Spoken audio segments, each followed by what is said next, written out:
The curfew hours are being eased as of Wednesday this week. However, over the Labor Day weekend, starting at May 24th, the hours will be tightened again.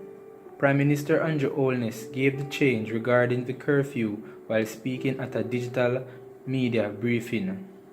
From Wednesday, May 13, the curfew hours will start at 8 p.m. and go until 5 a.m.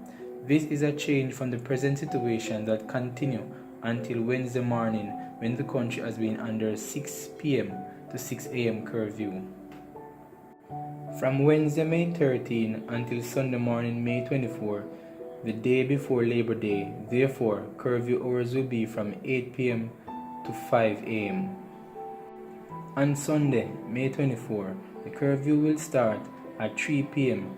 and go to 8 a.m.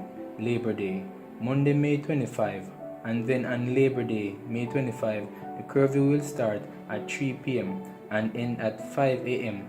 Tuesday, May 26.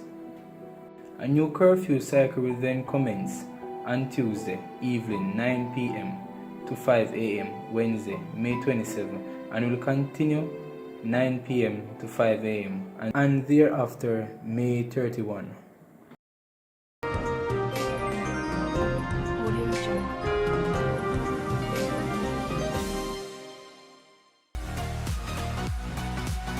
Welcome again, people. Remember to leave a comment below and share and like the video and subscribe for more great content, and remember to check out one of our suggested videos on the screen. Until next time, peace.